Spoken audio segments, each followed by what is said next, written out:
Finally, a green day for investors, especially if you're growth investors. A lot of stocks were up over double digit today. I even saw some up over 20-30%, so pretty impressive. At the beginning of this episode, I want to start off with some kind of long-term mentality and what I believe will happen with kind of the strength that we're seeing right now. After that, obviously, this can't be an episode without me talking about the semiconductor industry. We are continuing to see kind of talks about price hikes from foundry businesses, and I just want to discuss that a little bit more. If this is your first time here, make sure to hit the thumbs up, make sure to hit the subscribe button, check out the pinned comment for free Discord, free newsletter, and a lot of great investing links. So let's get started. I do want to thank the Motley Fool for sponsoring this video, and make sure to check out fool.com/Jose to get the top 10 stocks to buy right now. Like I mentioned, one of my favorite companies, Nvidia, was up over 9% for the day. I'm super excited. At the same time, right, sometimes I'm a little sad because I wouldn't mind getting a little bit better price actions when I'm thinking about adding to this giant. We also see a lot of growth stocks like Affirm, right? Over 31% growth today. We also see Coinbase up over 16%. So first, let me just share with my overall mentality on what's happening. For me, I am a net buyer of stocks. So no matter if stocks go up or down, I'm going to continue to buy, especially on a weekly basis.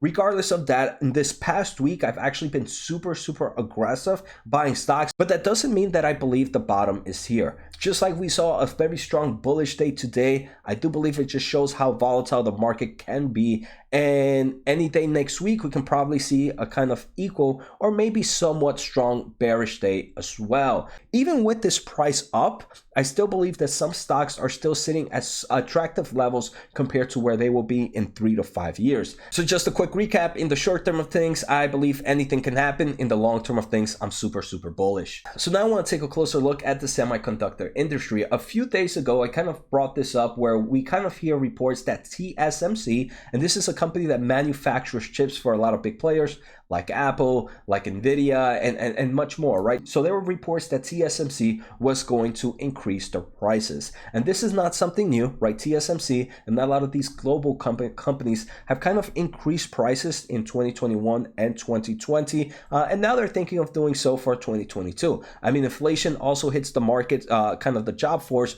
So TSMC is probably seeing an increase in things like materials and things like labor force and things like logistics, shipping some of those chips and the equipment that they're buying, right? So they have to kind of push that kind of pricing to their customers like Apple, like Nvidia, and some of those other players.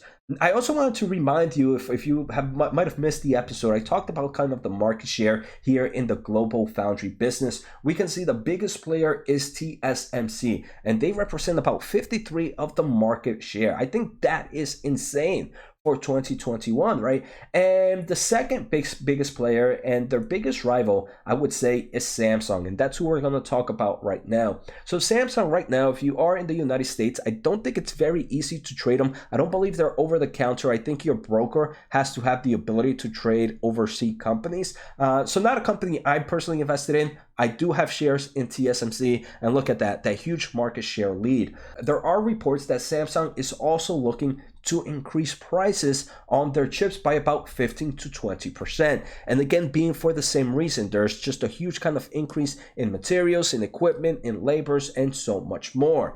For those not familiar with Samsung, Samsung also has a nice amount of hopeful dreams of kind of overtaking TSMC in kind of the future, in future nodes. One thing that TSMC is pretty strong, and so in Samsung, are kind of more of the advanced chips, the smaller chips that are used in some of our crazy kind of technology, from PC components to mobiles and to some crazy data center chips. So Samsung is really trying to kind of fight this leader TSMC, and just in 2021 they invested more than $36 billion to expand their foundry business with new fabs and kind of new machines. And TSMC is not holding back, right? In 2022 they are expected to invest somewhere between $40 to $44 billion on fabrication, on fabs and kind of new equipment. So both these companies are investing very heavy here in the semiconductor market.